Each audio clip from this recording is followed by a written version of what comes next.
सभी संस्कृति प्रेमियों को हाथ जोड़ के राम राम। कल भगवान की कृपा से आप सभी के आशीर्वाद से कमलेश काव्य कुंज जो ग्रंथ है, पुस्तक है, जो 731 पेजों की है, ये इसका विमोचन हुआ है गुरुजियों के सानिध्य में। और इसके लिए मैं श्री सतपाल जी निर्वाल और ब्रोना समिति और इसके जो और भी आयोजक थे वहाँ पे स्थल भवर में, उन सभी का मैं दिल की गहराइयों से धन्यवाद व्यक्त करती हूँ कि मुझे विमोचन के लिए प्लेटफॉर्म दिया गया।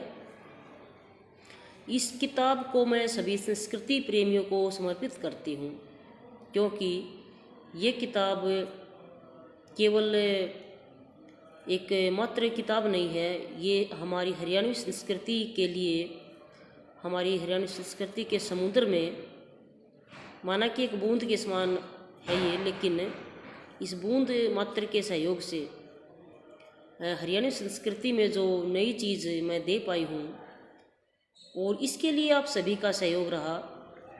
क्योंकि शुरू में जब मैं लिखती थी तो उपन्यास वगैरह लिखे, मैंने कहानियाँ लिखी, नाटक लिखे, उसके बाद रागनियाँ लिखी, लेकिन वो रागनियाँ नहीं थी, कविताएं थी बस, वो हिंदी इंग्लिश हरियाणवी का मिक्स।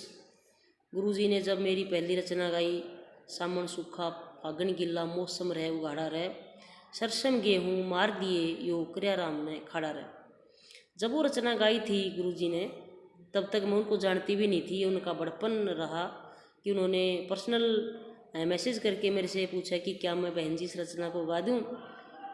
तो मैंने कहा जी ये रचना आप गाओगे तो इससे बढ़िया मेरे लिए क्या हो सकता है, क्योंकि मेरी पहली रचना थी वो, तो मैं बहुत ज़्यादा एक्साइटेड थी। लॉकडाउन लग गया हुआ था तब, उस रचना को लेकर मैं बहुत ज़्यादा एक्साइटेड थी, जैसे न जाने क्या हो गया।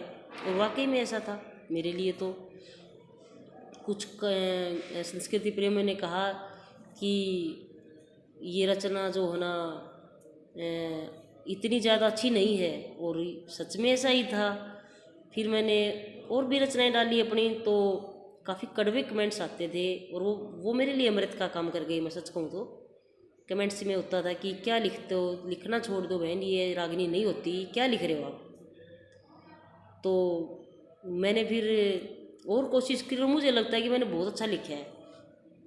तो फिर एक जने ने कहा, मैंने कहा ऊपर लिख दिया एक दिन पोस्ट करते हुए कि कहीं कोई छाप न काट लिए, इसलिए मैं अपनी रचनाओं को नहीं डालती इसमें फेसबुक पे। तो नीचे बड़ा कटु सत्य भरा कमेंट आया कि बहन जी चिंता मत करो, इन रागिनियों की छाप कोई नहीं काटने वाला। तो मतलब तो मैं भी समझ गई वो क्या कहना चाह रहे हैं। तब मैंने जो है ना बहुत ज़्यादा मेहनत करी, निखार किया अपनी लेखनी को, और ज़्यादा मैंने चिंतन करके लिखना शुरू कर दिया। जैसे पहले मैं 5-4 रचनाएं रोज़ लिख देती थी, फिर मैंने चिंतन किया बहुत ज़्यादा, और संस्कृति के जो ग्रुप्स थे मैं उनमें भी ऐड हुई। और मैंने मेरी बुक में भी लिखा है, जहाँ 2 महिलाएं बातें कर रही होती या झगड़ रही होती, विशेषकर ऐसा मौका मुझे मिल ही जाता था, तो मैं वहाँ ज़रूर खड़ी होती थी, क्योंकि वो लड़ते हुए ऐसे ही बातें बोल जाती थी। ऐसी हरियाणवी लोकोक्ति या कहावत, जो मुहावरा कोई ऐसा जो मेरे लिए कहीं ना कहीं फिट हो जाता, उसको मैं लिख लेती थी। ऐसे काफ़ी मुहावरे लोकोक्तियाँ मैंने लिखे, और मेरे अंदर बचपन में जो थोड़ा बहुत रागनियों का सुने हुआ था, रेडियो वगैरह बैठक में बाजते रहते थे, अपने बजता था, वो था संग्रहण, थोड़ा सा ज्ञान का संग्रह था।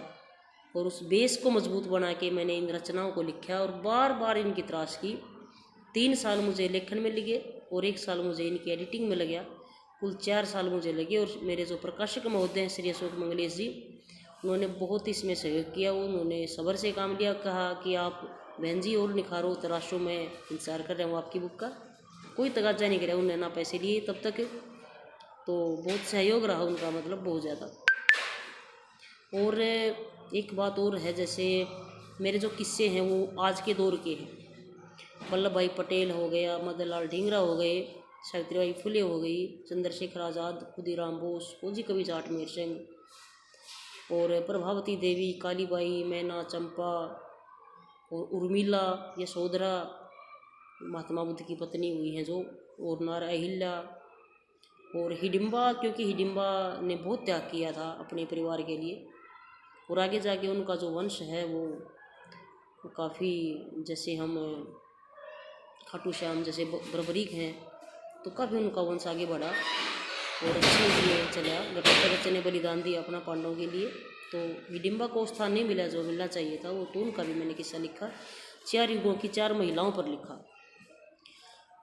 तो काफ़ी इसमें मैंने बहुत मेहनत करके और लॉकडाउन में लाइब्रेरी को छान छान के और कुछ किताबें मैंने बाज़ार से खरीदी, उनको पढ़ा और फिर गहन अध्ययन करके महाराजा रणजीत सिंह का किस्सा सबसे बड़ा किस्सा, जिसमें 71 जो ना रागनियाँ हैं, और इस तरह से और गायकों ने मेरा बार बार हौसला बढ़ाया। मेरे गुरुजी ने तो गाया ही, उसके बाद शिक्षा छात्र बिटिया ने ट्रैक पर काफ़ी सॉन्ग्स गाए मेरे, बहुत हिट भी हुए कुछ तो।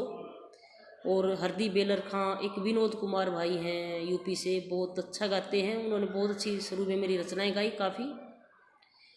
और इसके अलावा एक मुकेश हिंदुस्तानी मेरे गांव से हैं ये भाई, बहुत धन्यवाद भाई आपका भी, काफ़ी गाई मेरी रागनियाँ।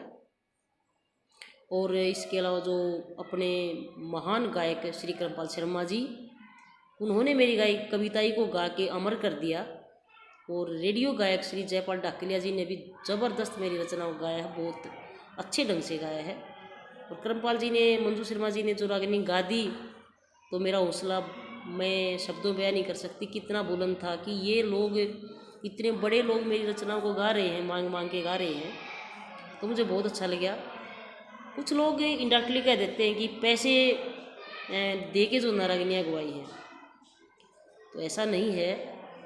मेरी रागनियों के पैसे मैंने नहीं दिए हैं। जैसे पीछे उन्होंने गाया अपने बरानिया जी ने, राकेश बरानिया जी ने जाति के ऊपर था मेरा सॉन्ग, वो गाया, मांग के गाया था।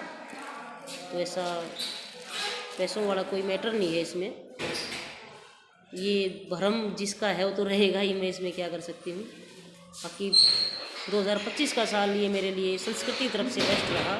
किताब का विमोचन हो गया और सच्चे संस्कृति प्रेमी के हाथों में किताब चली गई, और मुझे उम्मीद है कि गायकों के हाथ में बुक्स गई हैं, वो इनको रचनाओं को एक आदि को ज़रूर गाएंगे। और सभी कवियों की जय हो। और इन बड़े बड़े महाकवियों के बीच में एक छोटी सी लो के समान कमलेश गोयत भी का नाम भी दर्ज हो गया है इस ग्रंथ के साथ ही।